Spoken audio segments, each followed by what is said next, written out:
என்னங்க தீபாவளி ஷாப்பிங் எல்லாம் கம்ப்ளீட் ஆயிடுச்சா? ஸ்வீட் பலகாரம் எல்லாம் பண்ண ஸ்டார்ட் பண்ணிட்டீங்களா?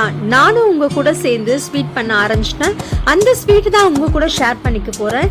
இந்த ஸ்வீட் கம்ப்ளீட்டா எந்த ஒரு ஆர்டிஃபிஷியல் கலரும் நம்ம ஆட் பண்ணாம முழுக்கமே வெஜிடபிள்ஸ் உடைய கலரை மட்டுமே வச்சு நம்ம செஞ்சிருக்கோம். எண்ணெயும் ரொம்ப பிடிக்காது, கீயும் ரொம்ப பிடிக்காது. ரொம்ப கம்மியான கீ யூஸ் பண்ணி ரொம்ப ஹெல்த்தியா ரொம்ப டேஸ்டியா இந்த ஸ்வீட் பண்ண போறோம். வாங்க அந்த ஸ்வீட் ரெசிபி எப்படி பண்றதுன்னு பார்ப்போம். அதுக்கு முன்னாடி சேனலை சப்ஸ்கிரைப் பண்ணலாம், கண்டிப்பா சப்ஸ்கிரைப் பண்ணிக்கோங்க.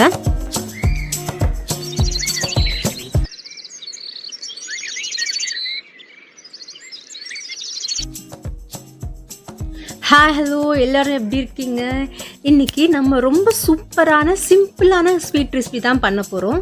ஃபஸ்ட்டு அதுக்கு நான் நல்லா ஃப்ரெஷ் தேங்காவை அதோட skin part brown colour skin இருக்கும் பார்த்தீங்களா, அதை பீலரில் பீல் பண்ணிவிட்டு ஒயிட் கலர் போர்ஷனை மட்டும் பீஸ் பீஸாக கட் பண்ணி மிக்சியில் நல்லா துருவிக்கணும் பொடி பொடியாக.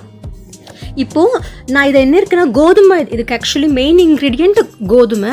இந்த கோதுமை ஒரு கப்புனா 1/2 கப் நம்ம தேங்காய் எடுத்துக்கிறோம். இந்த தேங்காவை என்ன பண்ணுறோன்னா நல்லா வானலியில் கலர் மாறாமல் நல்லா ஃப்ரை பண்ணுங்க.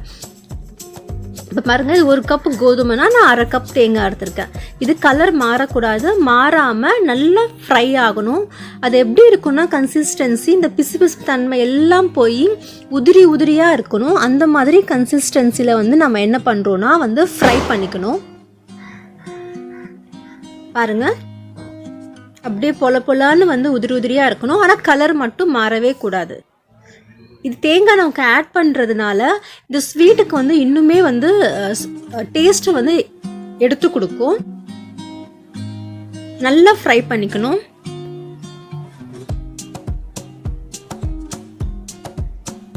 தண்ணி சுத்தமாக இருக்கக்கூடாது, அப்படியே பொல பொலன்னு இருக்கணும். ஏன்னா ஸ்வீட் நம்ம ஒரு 4 to 5 days வச்சுருக்கணும். தண்ணி ஊற்றினா கெட்டு போயிடும். இப்போ நான் தனியாக எடுத்து வச்சுக்கிட்டேன். இப்போது நான் ஒரு 4 டேபிள் ஸ்பூன் கீ ஆட் பண்ணிக்கிறோம். கீ ரொம்ப கம்மியாக தாங்க இதுக்கு தேவைப்படும். கீ ஆட் பண்ணிக்கிட்டேன்.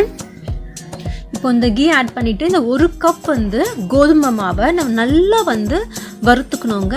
நல்ல ஸ்மெல் வரணும். அதே டைமுக்கு கோதுமை கலர் மாறக்கூடாது. கைவிடாமல் நல்லா ஃப்ரை பண்ணிக்கிட்டே இருங்க. நம்ம போட்டிருக்க கீ நல்ல ஒரு ஃப்ளேவர் கொடுக்கும். இதுக்கு கீ நம்ம கொஞ்சம் தான் யூஸ் பண்ணுறோம், கீ அதிகமாக யூஸ் பண்ணலை. ஸோ கீ போட்டால் தான் இதுக்கு ஒரு டேஸ்ட் நல்லாயிருக்கும். இது ப்ராசஸ் வைஸ் சிம்பிளுங்க. நம்ம நிறைய இன்க்ரீடியன்ஸ்லாம் ஒன்றும் பண்ண போகிறதில்ல, சிம்பிளான இன்க்ரீடியன்ஸ் தான் ஆட் பண்ண போகிறோம். ஆனால் டேஸ்ட் வைஸ் ரொம்ப ரிச் டேஸ்ட் இருக்கும். கண்டிப்பாக இந்த தீபாவளிக்கு பண்ணி பாருங்கள். இப்போ பார்த்தீங்களா எப்படி நான் சொன்ன மாதிரி குறைன்னு வந்துருச்சா? இப்போ நான் 1 கப்பு கோதுமை போட்டிருக்கேன் பார்த்தீங்களா, 3/4 கப்பு சுகர் ஆட் பண்ணிக்கலாம். சுகர் உங்களுடைய ஸ்வீட்னஸ் தகுந்த மாதிரி தாங்க, தகுந்த மாதிரி போட்டுக்கோங்க. நான் 3/4 கப்பு சுகர் ஆட் பண்ணியிருக்கேன். இப்போ சுகரை ஆட் பண்ணிவிட்டு கைவிடாமல் நல்லா கிளறி விட்டுக்கிட்டே இருக்கணுங்க. இது கூட நான் என்ன பண்ணியிருக்கேன்னா நல்லா மில்க், அதாவது ஃபேட் மில்க் இருக்கும் பார்த்தீங்கன்னா, திக்கான பால். அந்த பால் நல்லா சுருளை காய்ச்சி வச்சுருக்கேன். அந்த பாலை எடுத்து வச்சுக்கோங்க. இப்போது நம்ம ஆல்ரெடி வறுத்து வச்சுருக்கோம் பார்த்தீங்களா தேங்காய், அதில் 1/4 மட்டும் தனியாக எடுத்து வச்சுட்டு 3/4 தேங்காய் இந்த ஸ்வீட்டில் போட்டு நல்லா கலந்து விட்டுக்கோங்க. இது ஒன்றோட ஒன்று நல்லா பிளெண்ட் ஆகணும். நல்லா ஃப்ரை பண்ணுங்க. இப்போ நான் பால் நல்லா காய்ச்சின பால் இருக்குல்ல, அந்த பாலில் 1/2 கப்பு பால், 1 கப்பு கோதுமைனா 1/2 கப்பு பால் ஆல்ரெடி திக்காக காஞ்சிருக்கு. நீங்கள் கொஞ்சம் கொஞ்சமாக இந்த ஸ்வீட்டில் ஆட் பண்ணிக்கோங்க. இப்போ நம்ம சுகர் ஆட் பண்ணியிருக்கோம், தேங்காய் ஆட் பண்ணியிருக்கோம். இந்த பாலை போடுங்க. நம்ம போட்டு கொஞ்சம் கொஞ்சமாக போட்டு நல்லா கட்டி தட்டக்கூடாதுங்க. அந்த மாதிரி பார்த்துக்கோங்க. கட்டி தட்டாமல் அது நல்லா சுருள வரணும். கொஞ்சம் கொஞ்சமாக போட்டு ஆட் பண்ணிக்கோங்க. ஆட் பண்ணிவிட்டு நல்லா கிளறி விடுங்க. கொஞ்சம் கொஞ்சமாக மெல்ட் ஆகும். நம்ம போட்டிருக்க சுகர் என்ன ஆகும்னா கொஞ்சம் கொஞ்சமாக மெல்ட் ஆகி அப்படியே சுருண்டு வரும். பார்த்தீங்களா நல்லா வந்து சுருண்டு விட்டுருக்கோம். நான் சுகர் கரெக்டாக இருக்கான்னு டெஸ்ட் பண்ணி பார்த்துக்கிறேன். கரெக்டாக இருக்குது. இப்போ எனக்கு ஃப்ளேவரே வந்து நல்லா அந்த நெய் போட்டிருக்க ஃப்ளேவர், இந்த கோதுமை ஃப்ளேவரு, கோகோனட் ஃப்ளேவரு சூப்பராக வருதுங்க. இப்போ என்ன பண்ண போகிறோன்னா வந்து நான் மிக்சியில் ஒரு 3 ஏலக்காயில் வந்து 1 ஸ்பூன் சர்க்கரை போட்டு அடிச்சிருக்கோம். ஏலக்காயும் சர்க்கரையும் போட்டு அடிச்சிங்கன்னா வந்து அந்த ஏலக்காயோடைய சீடெல்லாம் வந்து தனித்தனி குறைன்னு இல்லாமல் நல்ல பவுடர் ஆகிடும். அதை வந்து 2 ஸ்பூன் நான் போட்டுக்கிறேன்.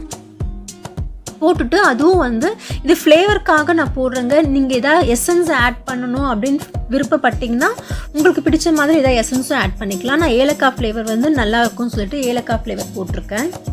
போட்டு நல்லா வந்து கிளறி விடுங்க. அப்படியே திரண்டு வரும்.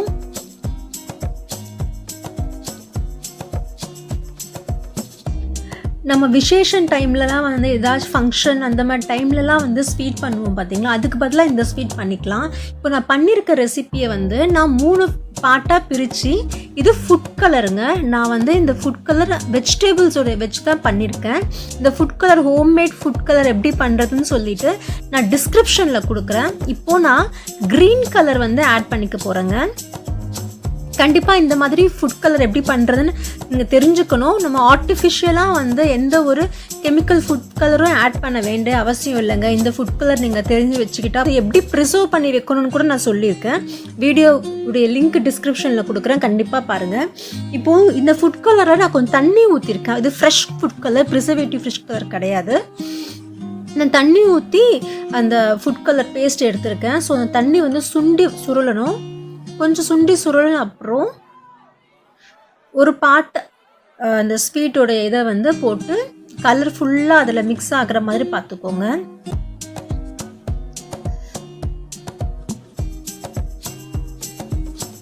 நம்ம வீட்டுக்கு ஏதாவது திடீர்னு கெஸ்ட் வந்துட்டாலோ யாருக்கா வந்தால் கூட இந்த மாதிரி ரெசிபி பண்ணி காக்கலாம். அப்போ நான் பீட்ரூட் கலர் ஊற்றிருக்கேன் பிங்க் கலருக்காக, அதுவும் பண்ணி வச்சுருக்கேன்.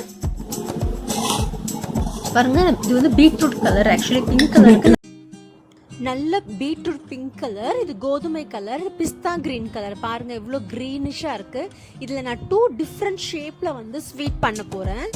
இப்போது நம்ம கோதுமை எடுத்துட்டு நல்லா க்ளோப் மாதிரி பண்ணிக்கிறோம். இப்போது பிஸ்தா கிரீன் கலரை என்ன பண்ண போகிறோம், நல்லா வந்து உருட்டையாக பண்ணி ஒரு ப்ரெஸ் கொடுக்கணும், வடைக்கு தட்டுற மாதிரி.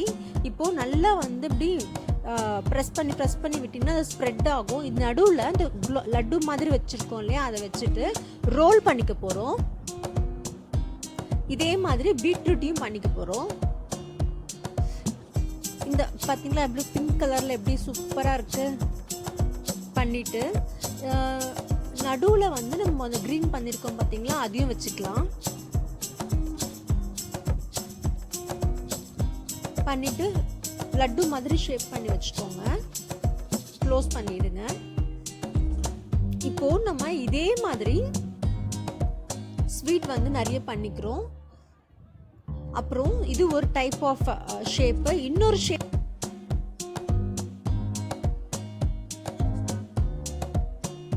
ஒயிட் கலர் பீஸை வந்து நல்லா வந்து உருட்டிக்கணும். உருட்டிட்டு இப்படி பாருங்க, நல்லா உருட்டணும். வாழையில் போட்டு உருட்டணும்னா கரெக்டாக இருக்கும், பிசு பிசுன்னு ஒட்டாமல் இருக்கும். அதை பண்ணி வச்சுட்டோம். இப்போ வந்து பிஸ்தா கிரீன் கலர் போட போகிறோம். 2 ஷேப்பும் ஈவனாக இருக்கான்னு பார்த்துக்கோங்க.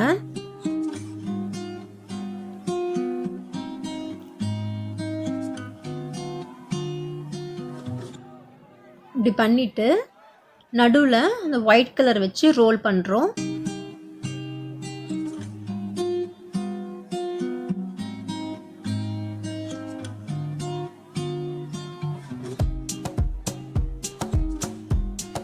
இப்போ நான் உங்களுக்கு ஒரு டிப்ஸ் சொல்கிறேங்க. சம்டைம்ஸ் நம்ம ஸ்வீட் பண்ணும்போது, ஏதாவது பர்ஃபி பண்ணும்போது ஒரு டைம் வந்து ஸ்வீட் நல்லா செட் ஆகாது. செட் ஆகாத டைமில் நம்ம என்ன பண்ணலான்னா வந்து அந்த ஸ்வீட்டை ஃப்ரீசரில் ஒரு 2 to 3 hours வச்சிங்கன்னா நல்லா செட் ஆகிடும். பர்ஃபி கூட ஷேப் அதுக்கப்புறம் கட் பண்ணிங்கன்னா சூப்பராக வரும். இப்போ நான் பீட்ரூட் எடுத்திருக்கேன். என்ன ஷேப் வேணுமோ, எவ்வளோ லென்த்து வேணுமோ அந்த லென்த் பார்த்துக்கோங்க. நான் இப்போ சப்பாத்தி கட்டையில் போட்டு திரட்டிக்கிறேன்.